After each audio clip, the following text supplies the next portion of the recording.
Starting on the air. Hey everyone, Final Cut Pro Radio TV. We're going to talk about Final Cut Pro. Of course, we have Mr. Sam Mestman from LumaForge. Hey guys. We are going to digest the Faster Together and the workflow suite, plus talk about ProRes RAW a bit. But first, Sam and I off the air were talking about microphones and using them for podcasts and stuff. So we're going to talk a little bit about that to start things with. So Sam, you have the podcaster, the USB podcaster mic? I've got the Rode Podcaster. It seems to work. I also know what is the Blue Yeti and is the other popular one. And I don't know. I never know how to judge a microphone, and I've always feel like I purchased the wrong one. But I don't, and I don't even know how to evaluate whether I've done it right. And that's so at a certain point you just have one, and then you're like, well, what do you have? And the answer is why. And that's really my question for audio people out there is how do you know you have a good microphone? Well, first off, audio people are not going to agree on the best microphone. I mean, if you're talking about a recording studio, there's some classic microphones. I have one of them back here. This is the Neumann TLM 103. This is like the one that a lot of people use in the studio. Howard Stern uses this microphone. And of course, he can afford any microphone in the world, but that's the one he likes. I like it a lot. This is the one I use in Final Cut Pro Radio. However, for live streaming, for right now, I'm using a Sennheiser MKE 600, which is a medium shotgun microphone. And I'm about 6-8 inches away from it. So I like that. But I'm a microphone junkie. I mean, I literally have probably 36 to 40 some microphones in my studio. A lot of them are microphones, SM58s, 57s that I use when I'm miking up drum kits. They're very standard. But I have some other ones as well. So yeah, my issue is largely due to ambient noise because we're here in an office and you never know what's going to be going on. I need something that has a high voice quality that also, I want to know, I guess for me, my question, if anyone actually has the definitive answer on this, is what is the best microphone that delivers sort of close range voice with, you know, minimal ambient surrounding noise? Right. So the one you have now sounds really good. Okay. It's the podcaster. It really does. But you also have panels up in that room, right? Yeah, we have some panels in this room. Back in the old office, we had no furnishing, so like it was just a giant open area. We fixed that. So now this room is certainly much easier. This is no longer the problem. But the problem I had, even when I was doing a podcast from home, was, you know, I had a different Rode mic, and that had, if you could hear a pin drop, you know, my dog would do something and you just never knew, like, and you would hear that throughout the recording and it would drive me nuts. So I'm sure this is what everybody tuned in to hear, but well, it's no, people are always interested in, I think, audio and microphones. Well, we won't talk about that long, but one of the things that I discovered, you talk about room noise and stuff. When I was at NAB last year, everything was so loud that all the background volume came in the microphone. So what I do now with this Sennheiser MKE 600 is I pad it way down because it's a very loud microphone. It has its own battery. So I pad it down. So what that does, it drops the background noise, and it's still plenty loud for me to talk to. But the room acoustics are gigantically important when it comes to quality audio, period. So yeah, I mean, I think that's the underrated thing. And I think, you know, as video editors, we're so dialed into the picture, but we get outside. Right. Like, I think for me, audio is definitely, like, I'm good enough to be dangerous, I think is kind of how I view it. But I don't really know what I'm doing when it comes to capturing an ideal audio. And I don't even know, I think the larger problem is I don't even know where to get the information that I want, you know, and that's the hardest part, because Google is not, there's so much noise on Google at this point when it comes to this stuff, where like it's hard to know where the trusted definitive answers kind of are, and a general approach to sound, both in terms of recording and setting up a recording room, or best practices across the board. Yeah, I guess I would go to YouTube and look at ratings and stuff on different, you know, on B&H. I buy stuff from them. And I think Sweetwater, I buy a lot of audio from them, and they will allow you to return something if you're not satisfied with it within a certain period of time. So that's what I would do. But anyway, so LumaForge in the chat says, what happened at NAB? That's what they said on the YouTube chat. So that's exactly what we're going to discuss. What exactly happened at NAB? Anybody just go ahead and ask, just chime in on the YouTube chat. Just log into YouTube and you can do the chat. Just ask Sam questions. We'll get to all your questions, hopefully. So from your point of view, I have a different viewpoint because I was inside and outside the Faster Together stage and the workflow suite. So first off, before we get started, they were fantastic this year. I can't believe the quality you guys jumped from 2017 to 2018. They were absolutely top notch. Everything about it. The Faster Together stage was great. The workflow suite really, really surprised me. But let's hear from you first, and then I'll go into what I think about it. Yeah, it was really interesting. Look, number one thing that I want to say right out of the gate is how amazing and proud I was of the team that we have there. You know, like absolutely, that was the biggest thing. Patrick, Raybar, Gergana, Eric and Tyler on the LumaForge side, and then in the Faster Together, Jeff Orthwine and Alan Seawright and Jorge and Karis and Jessica, Bill Davis, like everybody was just kind of amazing. It was a really it's nice. I can't tell you what a great feeling it is to have a crew that cares, you know, and that was right. That was I think the difference. And then in terms of the actual products themselves, you know, we'd done this in the past offsite, so you'd gotten to see sort of both sides of that. And we were not sure how that was going to translate coming to the show floor. And what became obvious pretty much from the moment we got there was that, oh, this is what we should have been doing the whole time. And, you know, I think our takeaway was we wanted to do a better, more cohesive job than we did last year, and I thought we did. And I think the other thing is we wanted to sort of get a sense of how to do NAB right if we were on the show floor, and we'd gone back and forth with doing a booth and doing the workflow suite in the room, and we finally settled on doing it in the room, and that turned out to be the best decision we made, in my opinion, which was keeping everything together. And now I think looking forward to next year, it's how do we go above and beyond with that experience and really double down on it? Because I think we got a lot of things right, sort of doing it with having a lot of questions. Now we don't have any more questions. So now it's like, how do we triple down on this to do maybe something that people haven't seen before? Right. Well, as far as next year, what different would you like to do? I mean, I thought that the room side by side was an excellent idea. The rooms had a gigantic ceilings. They were what, 15, 16 feet tall. So you had plenty of room to do actual stage lighting. What would you like to do different for next year? Well, I think, you know, there's a few things, and we're actually due to have our official NAB postmortem at LumaForge on Monday once every week. Okay. We're having an easy week this week, and I'm basically just told everybody, like, stay in maintenance mode. Let's make sure everything gets done. Like that and the weeks prior take a lot out of you. So we're kind of running on fumes a little bit this week. But next week, we're going to do our official debrief, and I have my opinions, and the team will have theirs. But okay, I think long term, you know, there's a lot more we can do from an experience side. We also can get possibly a connecting room. We can bring in more vendors and do a little bit of like a plug-in pavilion and that sort of thing. There's a million different possibilities where I think when we know what we're going to do and we have a year to plan for it, we can really create an experience that I think is very different than what you might see on the show floor in terms of like fun. And I mean, our goal is to create a little bit of like an amusement park for people within NAB that is a little bit more people friendly. Right. And you had M&Ms. Yeah, there you go. So we'd probably get better snacks too. I think at the very least, we'd get peanut M&Ms too.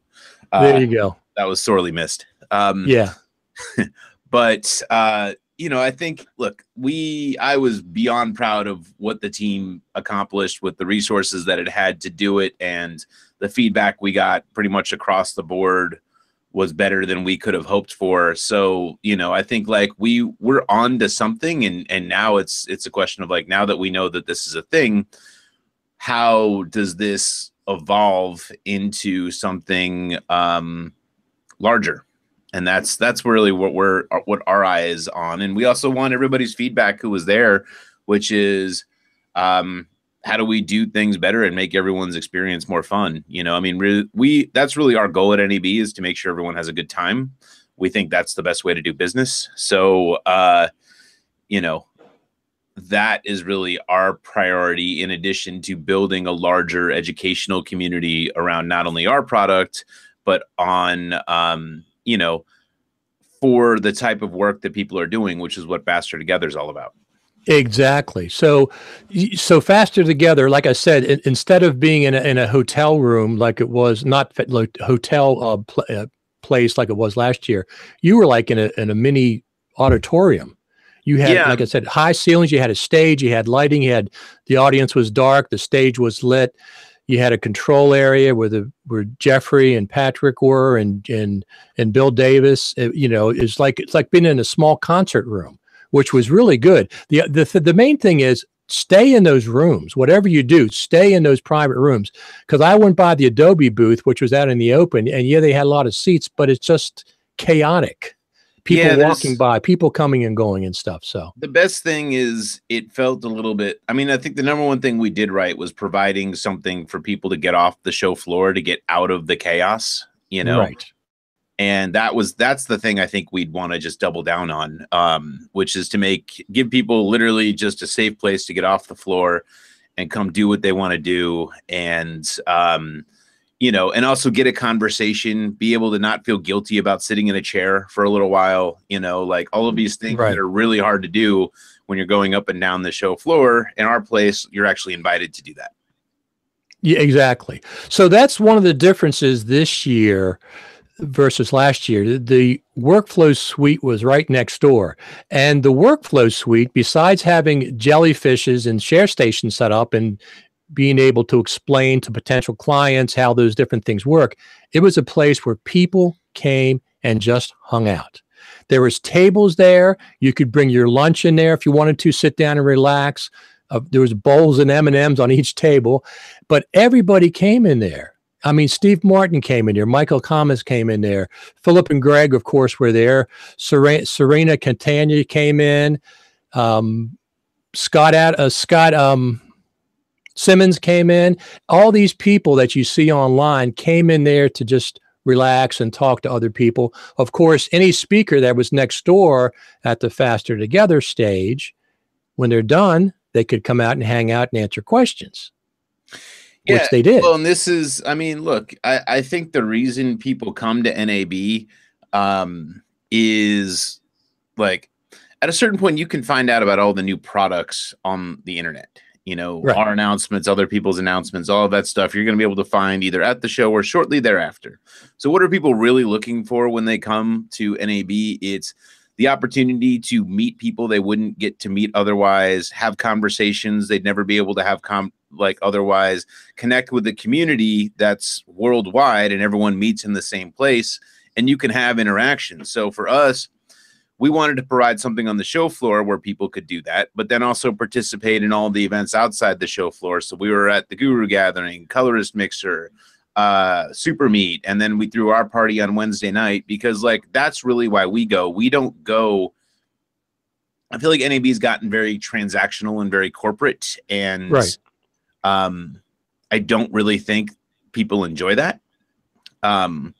So, you know, our perspective is let's try and provide the experience we think we would want to have if we were going to fly in to Vegas from across the country to where all of the people in my industry would be. Like, let's try and create an environment where they can connect organically, as opposed to behind a demo screen and 1,000,000-foot plasma and all of these other things. You know, it's like, I don't think, like, people want to see the toys for a couple hours and then they want to have conversations. Exactly. And they did. And they did. You know, people, like I said, they just came out there to hang out a lot of times. They just sat at the tables and talked to other friends of theirs or people maybe they didn't meet. So that was really, really good. Yeah. That's exactly what we wanted. So, that was really our goal. I mean, I think everything we wanted to have for that week, we wanted to have. And I think now it's just a question of how do we do more and better. And, but we had an extremely successful show and a really good time, and everyone's really tired. That's kind of where we ended up with it. We had some amazing presentations kind of throughout on the Faster Together side. Those are all going to be rolling out over the next few weeks. The Atomos one just went up on the ProRes Raw side where, right. And I think, it hasn't really, I haven't totally digested the past week. I know it was very good for us business wise too. That for me demonstrates that, yeah, there is a model where you can have a company that has a very community centric connection, but also can demonstrate that that's good for the bottom line. Absolutely. It's best of both worlds. So speaking of ProRes Raw, so the Atomos guys and DJI guys have come out of the gate supporting ProRes Raw. Atomos, I think he said at the FCP Exchange event that they've been working with Apple for like 18 months on it. So it's interesting that I guess because they do the recording, that's the reason that they're interested in doing the ProRes Raw. Yeah. And well, first, I guess I'm curious. I haven't really been paying attention. What's the reaction generally been? What have you been seeing around the web? As typical with anything Apple, there's controversy about ProRes Raw and the benefits of it. The Atomos guy explains it. He thinks that it's really, really good, forward-looking codec based on the history of just ProRes, which has been very successful. It's just a step up from that. Other people are saying, well, it's not real raw, whatever that is, because even right now,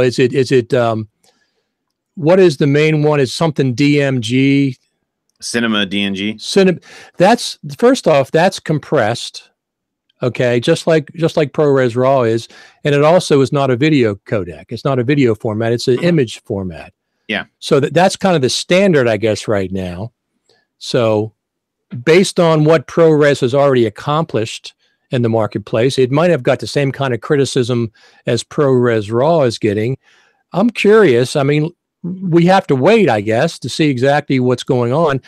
But cameras that record ProRes Raw now, I presume, will be able to record, that record ProRes will be able to record ProRes Raw in the future, I presume.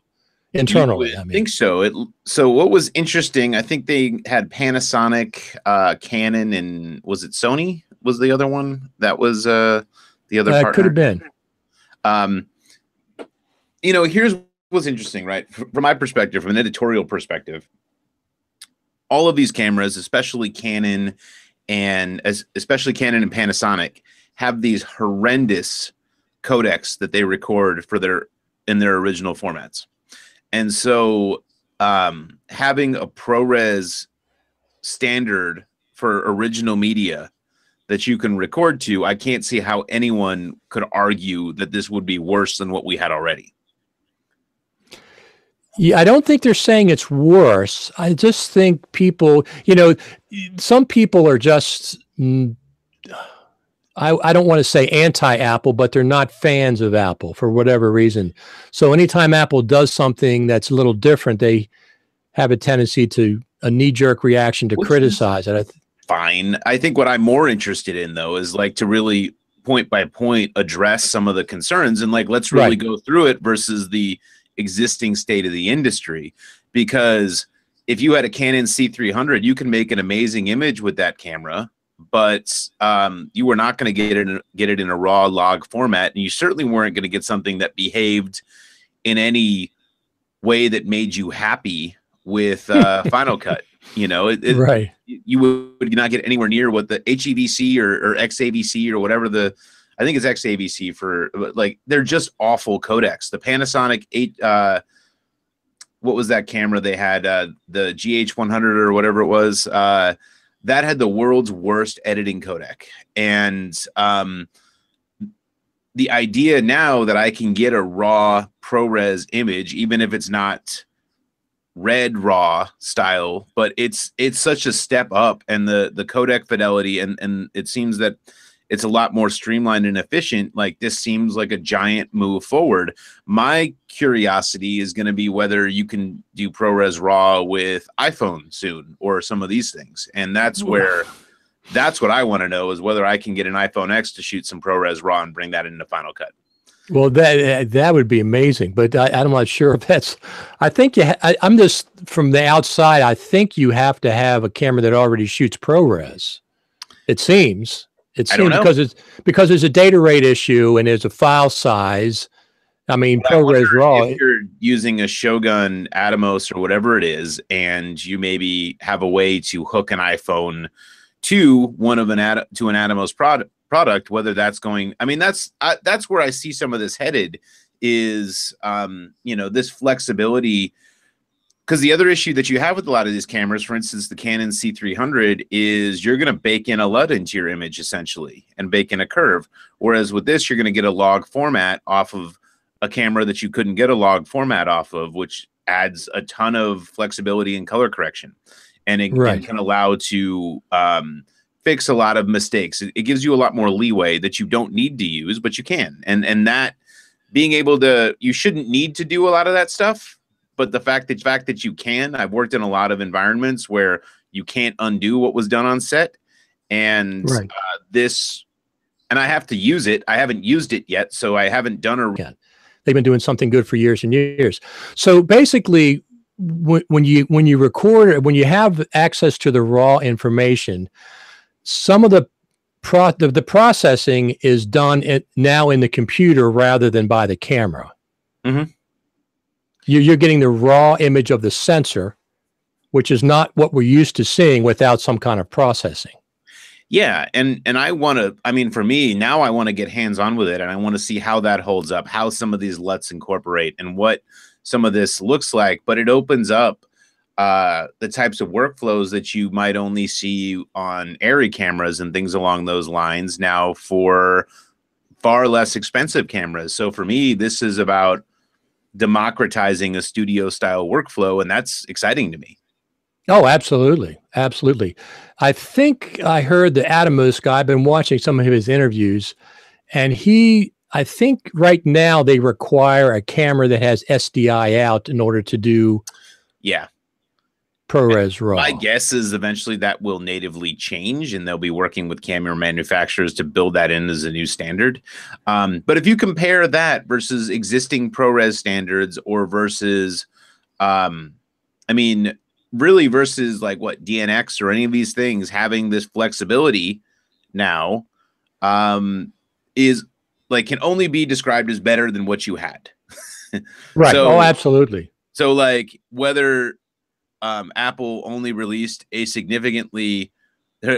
solar powered car versus a solar powered flying car, you know, right, right. It's still an improvement over the gas guzzling sort of codecs that we currently use. And I think if you view it through that lens, like, our lives got easier no matter how you look at this. So really, like, what are we all complaining about? Well, it's just some of us. I'm just trying to find out exactly what's going on with the RAW, and I've got a better handle on it now, watching YouTube videos, reading articles. Alex 4D had a nice, we just posted, we also just posted the official Faster Together presentation on fcp.co. I think that went up yesterday. From Atomos. Yeah. Yes, so exactly. So their official presentation is up there as well now. So you can see that. And, you know, a lot of the devil's going to be in the details. And really, for me, the biggest hurdle at the moment seems to be making sure that you've got a clean way to get from the camera to a hard drive in ProRes RAW, and making sure that that has minimal misfire potentials for like human error, links in the chain. Yep. While you're shooting. And that's one of the amazing, listen, that Blackmagic Cinema, Pocket Cinema camera, the 4K one, I don't need a camera. I'm going to buy that anyway. It's $1,300. It shoots raw the DMG right now, 12-bit. It records to external SSD drives via the USB-C. Now, there's no reason why that can't do ProRes RAW at some point. It's not coming out till September. But that camera it has XLR audio on the camera body. Even though it's a mini XLR, it goes to the large XLR. Well, it has phantom power. It has another mini jack for audio and headphones. It has so many great things for $1,300. I'm just going to buy it just because it's so inexpensive. Blackmagic is doing some incredible things right now. And, you know, if you're comfortable in a Resolve workflow, I mean, the new version of Resolve is for what a lot of high-end professionals do is aspirational. I mean, if you look at that workflow versus an Adobe and an Avid workflow, right. It's very hard to say that Adobe and Avid are in any way even remotely close to innovating the way that Blackmagic is, and the fact that Blackmagic is developing the cameras now that are going to work end to end with their post-production system.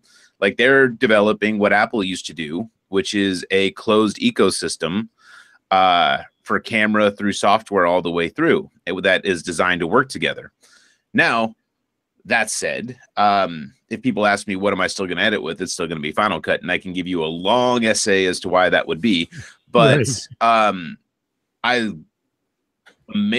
can't give enough praise to what I think Blackmagic is doing from the market that they're trying to serve.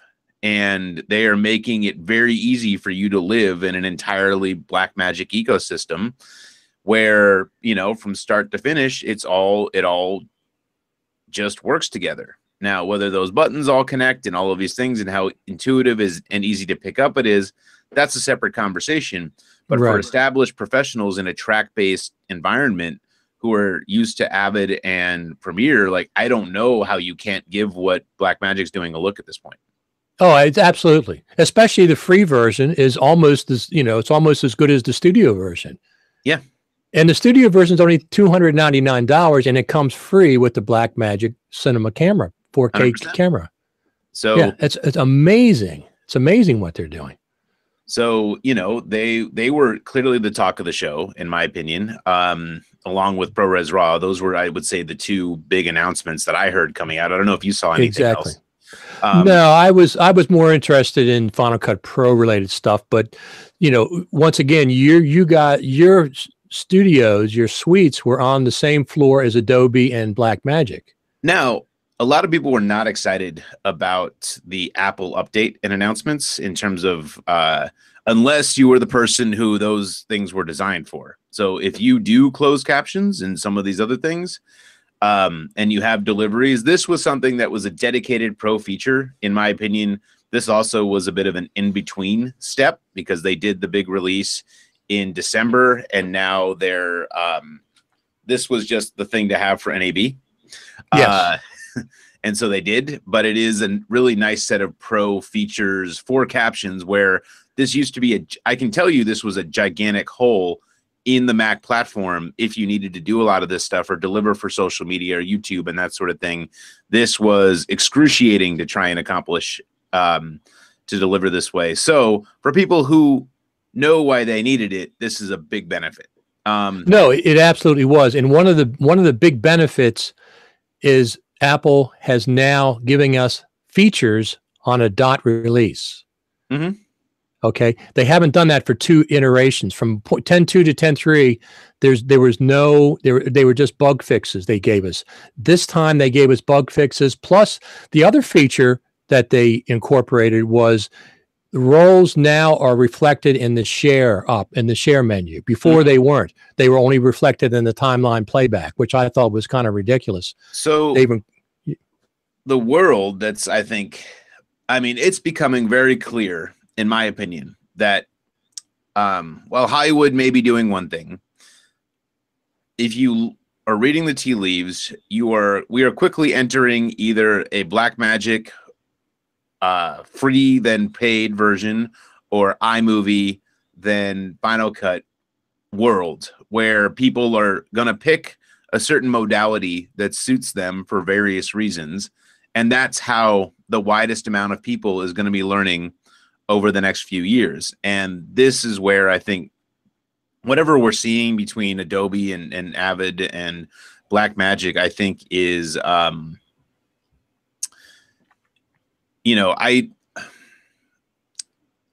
don't think that Adobe is going to be able to compete with the sheer laser focus of what Resolve is doing right now. I agree. I agree. The biggest challenger to Adobe is absolutely Resolve. And they're going to fight over that world. And now in terms of the video world, what's going to happen is it's going to be a question of where are you more comfortable? Are you comfortable with a magnetic timeline or with a track-based timeline? And how did you learn, and how do the people around you like to learn, and who has the best marketing? Right, right. So we have a couple of comments in the chat. Yari says, will we see more videos of the presentation? The one of Atomos and ProRes RAW is awesome. I know the answer to that, but go ahead and tell them. They are all going to be there. Anything Final Cut related is going to go to fcp.co. So stay tuned. We're going to be trying and releasing 2 or 3 every week out there. And then we're also going to be sending some to Pro Video Coalition and possibly one other place, but I can't confirm that yet, so I'm not going to say it. Sure. And then Tony Gallardo says, howdy, gents. Late to this, can't wait to dive into ProRes RAW. Tony, I saw Tony's presentation with Fusion and using nodes, which was really interesting because I've never used nodes before. Tony's a genius. Tony knows things about things that I don't, like. It's just out of my world. Like, when it comes to nodes and motion graphics and all of that stuff, I know how to do Final Cut stuff with motion, and that's about as far as I can go at this point. And I don't really have the time to learn like I should anymore. But if you have Fusion questions and you want to learn how maybe to shift from After Effects to Fusion, or if you have an After Effects background or a motion graphics background and you're curious how Fusion might integrate into your workflow, Tony is probably the best person on the planet to ask. Absolutely. It was very interesting. The way they've incorporated, the way they put Fusion in there with Resolve, and it's just a panel that you click on. I really like that. I wish Final Cut and Motion interacted a little more like that. You know, like they used to have in Final Cut Pro 7, when you could update, you could put a motion project in the timeline, and then you could go send to Motion. It would update, and it would update in the timeline. I wish that happened. The problem that you have right now is getting to Motion. You already have Motion built into Final Cut. Everything you're touching on the graphic side is Motion, and most of the things that you might do is Motion. In fact, it's way more integrated, in fact, than Fusion might even be, because of the number of templates and things that are quick and easy to do that are already included. The problem is if you need to do something higher end and you want to get into Motion to it, it's extremely complicated and clunky. However, getting back into Final Cut is almost automatic. So it's interesting. It's an interesting conversation in terms of what functionality is better. To assemble a quick, great-looking title, there is nothing better on the planet than Final Cut 10 and Motion working together inside Final Cut. Right. If you want to really do something crazy and high-end, though, Fusion blows the doors off of what you can do with Motion. It's amazing. It's amazing. When I saw Tony demonstrate the node method, I was like, wow, it's a whole new world to me. How that works. I think this highlights the difference between the two products and ecosystems, where I think Final Cut is largely designed for the everyday editor who wants to be able to get things done quickly and have them look really good, and doesn't need and doesn't want the high level of complexity in the tool set. Whereas the Resolve ecosystem is designed for the high-end editor who wants control over every single little dial and knob, but I don't think things integrate as smoothly together as they do in the Final Cut world, and it takes far longer to get something done going end to end in Resolve. Gotcha. So when people are looking at using ProRes RAW workflow, is ProRes RAW, is there any benefit to non-HDR? Well, so HDR is a giant can of worms. Right, exactly. So whether something is or isn't HDR is really just a question of how you assign that metadata and grade it in Final Cut or wherever you're going to do it. So it's more of a grading decision than it is, you know, in many cases, a raw format. It's more metadata and how it'll be displayed. And if you want to lose years off your life, just try and figure out what the best HDR standard is going to be. And, you know, that's kind of where the state of that is. Now, that said, HDR projected properly looks amazing. And really right now, the question is, what is the order of operations for grading? What is the best way to get your image out to the most number of displays and deliver something that is, you know, standard quality versus HDR quality? And what is the workflow? What is the fastest way and a most affordable way? Because right now the Dolby Vision is extremely expensive and it's very proprietary. So how does the average person work between all of these things and deliver to all of these places affordably without breaking the bank? That's the question the industry is still trying to answer. Gotcha. Yeah, it seems it's, you know, this is another step for complications, because it's not that clear to an average person exactly what is going on with ProRes RAW. Complications, because that's how it makes money. If everything was straightforward and simple, there would be no edge or margin to charge people on. People would just be able to do it. Well, so that's what they like. The industry feeds on being a gatekeeper. And really, I think the question we have to ask as creators is what's good enough for us for what we need to display to, and how do we want things to be? And what do we want? In many ways, we can inform the standards. If you look at what happens on the internet, you know, in a lot of ways, Vimeo and YouTube and all of these places conform to what the average human being wants to do. Right. Right. And really, the question is the tail wagging the dog at a certain point on the broadcast market? Because so few shows in proportion to the amount of video around the world is being done with these new standards. So what is going to win out for 99% of the content? That is yet to be determined. Okay, so I'm glad you had off this week. Yeah.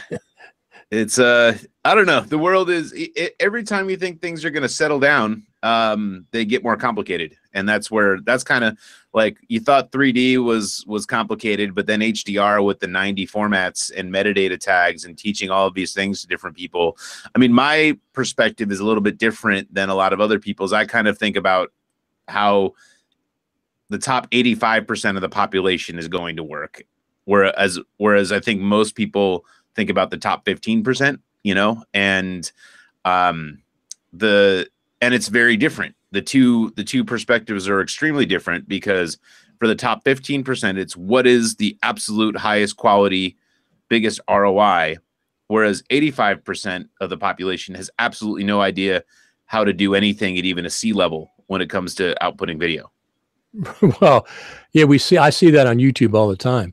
So one of the things that was interesting at the FCP exchange, and you know, Apple already pre-announced it, was that there's now 2.5 million seats of Final Cut Pro, up half a million seats from last year. Half a million in 1 year. A lot for a product no one uses. Well, it's not only that, but I'm not going to say exactly where I heard this, but I heard that a seat is this. If a company has one license for Final Cut Pro, but multiple editors use it, that's one seat. Mm-hmm. So one seat is probably the minimum that they have. 2.5 is most likely the minimum that they have. They very likely could have 3 million or more. I'm sure there's a lot more people using it. And the reality is the video craze is just starting. So we're used to the entertainment world being very small. and there's a small number of big players. It's a very incestuous, small world where you just see and hear from the same faces over and over again, which is why we have the star system that exists. That world went away a few years ago, but no one has quite realized it yet. And there are millions. The amount of content being generated on a daily basis is staggering when you think about it, and it's only going to continue to escalate. And so it's really going to be a race to the top as opposed to a race to the bottom from here moving forward. And the most approachable tool to get you for the most bang for your buck is going to be what's prioritized. And at a certain point, if you were a small business and you needed to learn how to edit video and you learned a little bit on iMovie, why would you not go to Final Cut to edit your movie if you're a realtor and you just need something for your website that's a video, you know? Absolutely. And this is the world we're entering into. It's not about Netflix and the studios anymore. It's about how does the average person quickly create the video they want to see. And that's why Final Cut is selling so many seats. Yeah, absolutely. I mean, as far as NLEs go, iMovie is probably the biggest in the world, hands down. And you've had people working, kids, all of these people learning iMovie for a decade now. And while professionals like to look down on it and look down at Final Cut as iMovie Pro, well, they just sold 2.5 seats of their video editing platform because an entire generation of people has been learning iMovie. Absolutely. Absolutely. So in the quest for longer term video literacy, while you might not see Hollywood falling all over themselves editing Final Cut, you know, there's a saying the revolution will not be televised, but it probably is. You're looking at it on YouTube every time you look at a video. Well, look at those guys, Despacito, that presented at FCP Exchange, 5 billion plus views on YouTube, and they used Final Cut Pro. So 5 billions. What TV station, what film would like to have that kind of viewership? Every one of them would. Yeah, and that's the thing. Like, you don't hear about in the echo chamber at the top of the pyramid, but I don't really see how that conversation matters. Right. So the other thing but with that conversation is it's most likely going to change over the next 5 to 10 years. It's already changed. Continue. The battle has already been fought. It's over. Right now, the real question is where the battle is being fought now is education, where are kids learning Adobe Premiere? Right now, Adobe Premiere is the dominant force in education at the moment. So the question is, that's what teachers think. Photoshop, right? Well, and it's also what teachers think kids will come out of school and be able to get a job using, because it's the dominant professional application at the moment. Blackmagic is making huge strides on the educational side, and Apple has the entire Apple Education division.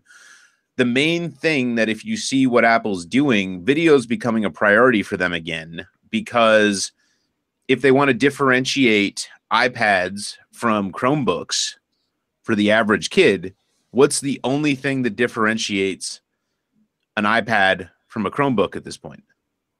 Video. iMovie, right. iMovie, the camera, and the ability to shoot high quality video. That's what you get when you don't buy a Chromebook and you buy an iPad instead. Right. So what do you think for the upcoming Mac Pro? What would you like to see in it? PCI slots. Number one thing that it has to happen. So and 10 gig Ethernet for you guys. Well, 10 gig Ethernets are, I mean, look, if that's not in there, I'd be shocked, but I want 25, 40, and 50 gig Ethernet cards that I can put in there. And that's where I want multiple graphics cards. I want to be able to do with a Mac what I can do on a Linux machine now. So does 10 gig, 25 gig Ethernet, does that require, can that be done over Thunderbolt 3? Well, speed-wise? Right now, actually, so speed-wise, you can totally get those speeds. At the moment, Atto has a 40 gig card that's not The driver doesn't perform the way it does on PC and Linux at the moment. Okay. And Chelsea just put some out. We're going to be testing those here in the lab, hopefully next week, to see what kind of speeds we can get on the Mac. But if there was a new Mac Pro, they make all kinds of 25 and 40 gig cards where you would just plug in the cable. The problem with Thunderbolt 3 is the cable. So it is not a very stable cable for a network connection. So for us particularly, like, we would consider doing Thunderbolt 3, but the amount of support issues that would cause versus just doing standard Ethernet that locks into place. You know, also they just released a $200 10 gig adapter where, like, we'd rather just give somebody a $200 10 gig adapter than put the Thunderbolt 3 ports on there so they could get more range out of the cables. Because also the Thunderbolt 3 cables are not very long. In fact, if you want a true Thunderbolt 3 cable, you're looking at only a ½ meter in length, where who wants to be 1.5 feet from their server? No, nobody. So that's interesting. So the cable is a shortcoming with Thunderbolt 3. Yes. So if they had a Mac Pro and they say they had a 25 gig Ethernet, would that take up a PCIe slot, or could it be just on the motherboard? So probably no. You'd take up a PCI slot with 25 or 40 gig or 50 gig or even 100 gig Ethernet. How fast you really need to go is the larger question. I guess that depends on how into VR you are. But if you wanted to do multiple graphics cards for high end, like Maya and game designers, things along those lines, that's who's looking at the real Mac Pro. For editors, the iMac Pro is honestly pretty much what you need right now. And, you know, if you need more than that, I mean, really, the iMac Pro answered the question for video professionals for 99% of them.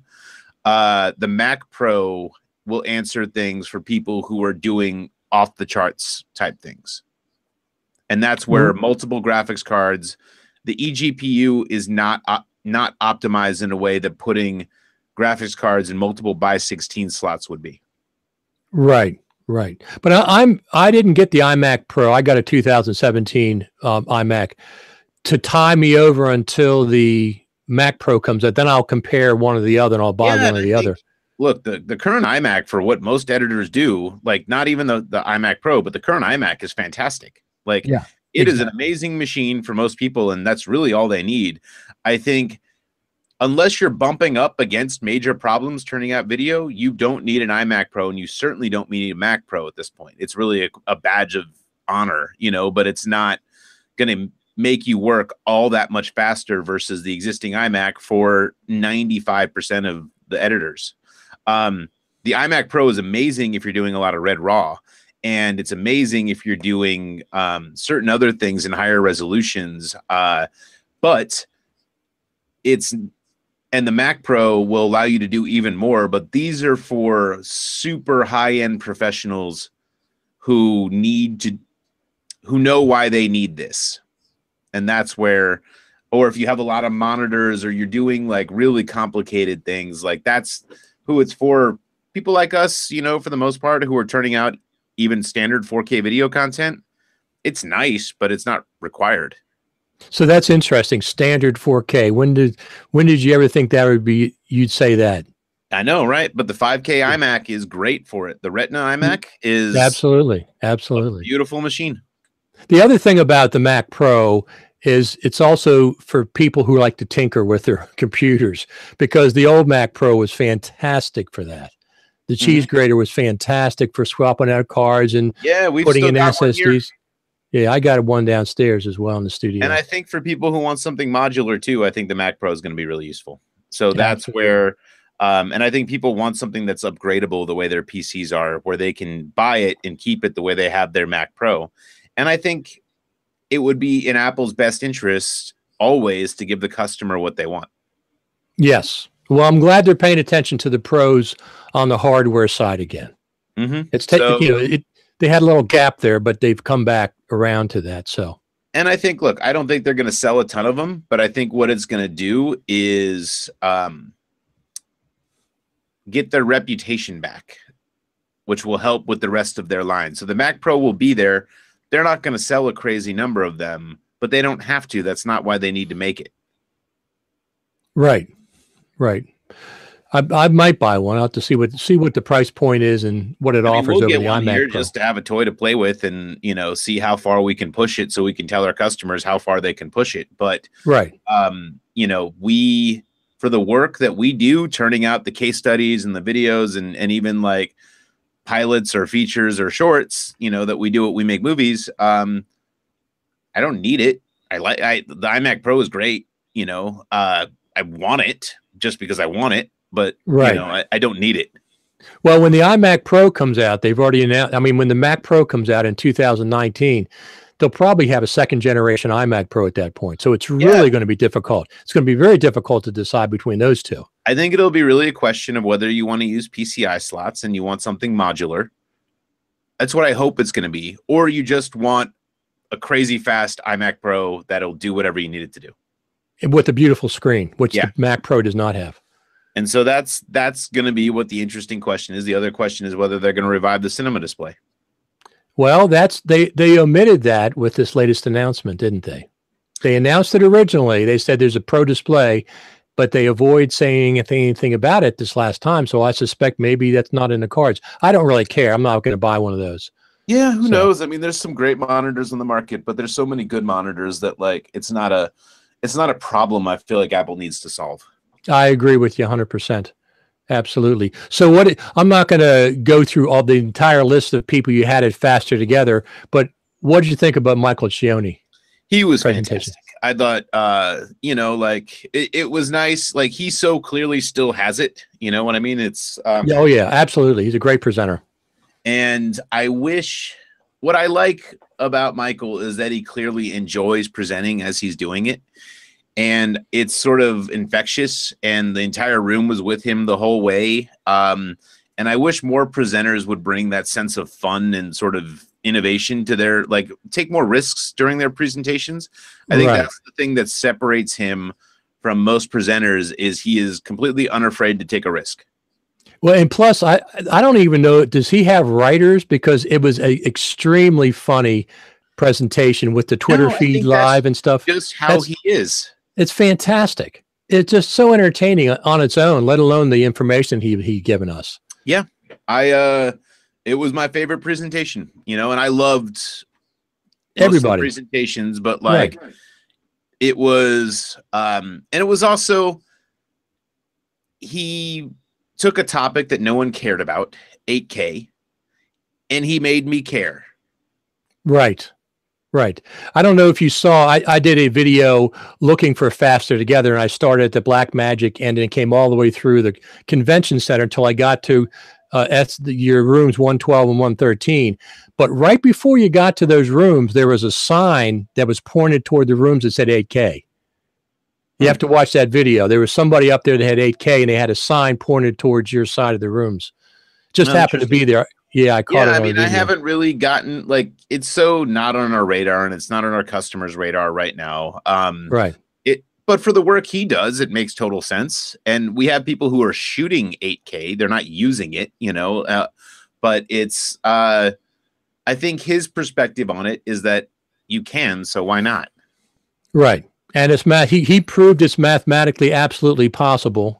Yeah. That 8K is workable, and all the things that people. No, it's totally. You can edit with it now. It's not a big deal. That's the thing. It's no one gets freaked out by the size of their camera still. They only get freaked out by the size of their video clip. That's true. That's true. I've been shooting 4K for over 3 years now. I love 4K. And now I'm shooting 10-bit with the GH5, and I won't go back to 8-bit now. And to this point, we'd only been worried about the resolution limitations because of the hardware limitations. But if you remove the hardware limitations, why would you care about the resolution? Right. Absolutely.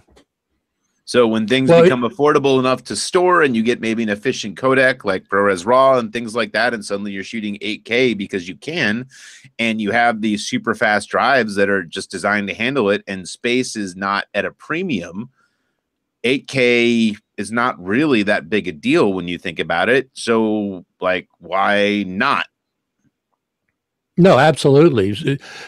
So one of the things that I really found interesting with the Blackmagic cinema camera, 4K cinema camera, is you can plug in an external SSD drive. Why haven't other cameras done that? Proprietary needs and needing to sell other things.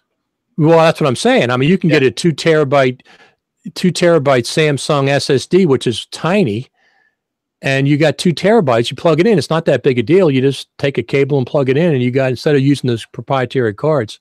But I'm really glad that they did that. That's one of the benefits that I'm looking forward to the Blackmagic 4K camera. Plus, I already have micro four thirds lenses, so I don't have to buy a whole new set of lenses, because that's always more than the camera for me. Yeah, and I think in the end, stuff like that, competition benefits us all. I think where we see the fear in all of this stuff is people are like, well, how am I going to make money? And that's very justified and valid. But if you look at, do people think there are fewer or more video jobs around the globe than there used to be? More, by far. So when I hear people say, I'm going to lose my job or this, that, and the other thing, what about all of those people who never had jobs before who now have them? So the question that I think we're really asking is video editing going to remain the ivory tower position that it once was? Probably not. So if you want to stay ahead of the curve, you're going to have to do things that remain ahead of the curve. Being a good video editor and not expanding your skill set and expecting the world to stay the same when it's not staying the same is a recipe for what I wish people, instead actually of saying that, what I say is I wish people would focus on the needs of their customers more than how the world is coming after them. Because if they focused on their needs of their customers and they served their customers, they wouldn't have time to look for work. Right. They would have the work. Absolutely. It's lunchtime for you, isn't it, Sam? It's getting there. Yeah, I think so. But Richard, this is always a blast. Thank you so much for having me on. Absolutely, Sam. It was great having you at the show. I'm sorry I didn't get a chance to, I feel like I said this to everybody there, but I'm sorry I didn't get a chance to spend more time talking with you. I was kind of like a chicken with my head cut off, especially because of what happened with Chris Fenwick and his brother. Chris, if you're listening, we're thinking of you. But it was a great show. It was great to have you in the community there. And if I got a chance to say hi to you at NAB, hello again. And if not, and you guys are going to come out, we're going to be doing it bigger and better next year. That's going to be incredible. So I never worry about not talking to guys from LumaForge when you guys are putting on NAB. That doesn't bother me at all. I enjoy being there, but I do want to say thank you to Noah Cadner, FCP Exchange. I want to say thank you to Steve Martin, who put on the Guru Gathering, Mike Horton and Dan Berube, who put on the Super Meet, and of course, bigger than anybody, LumaForge, because LumaForge had the most volume of quality presentations. You had 3 days of presentations, a lot of them Final Cut Pro related, and that is fantastic. That makes NAB special. I'm not sure if I would go there if it wasn't for Final Cut Pro stuff, because like we said, I can watch the Blackmagic video online. I can see their products announced online. I can see the new features in Resolve 15 online. But meeting with the Final Cut Pro community is really, really special to me. So yeah, it totally is. I love to see everybody, and I think it's the most fun, close-knit of the editing communities. And so, it's a privilege to be a part of it and get to see all you guys and get to interact a couple times a year whenever we get a chance to meet up. Yeah, absolutely. All right, we're going to end this broadcast, I think. You have anything else you want to say? I'm all good. Thanks for coming, guys, and thanks for watching, and stay tuned for all the videos. Yeah, LumaForge.com, FasterTogether.com. Both of those places where you can see more information. The videos will be coming out now that the editors have had a breather. Everybody was just super busy at the although they're cutting away. We've got a bunch of them churning out, so it won't be long. Excellent. All right, everybody. We're going to sign off here. Sam, you can stay on just for a second if you don't mind after we stop broadcast. Everybody, Final Cut Pro Radio TV, we'll see you on the next round of videos on YouTube. Thank you very much. Stop and broadcast.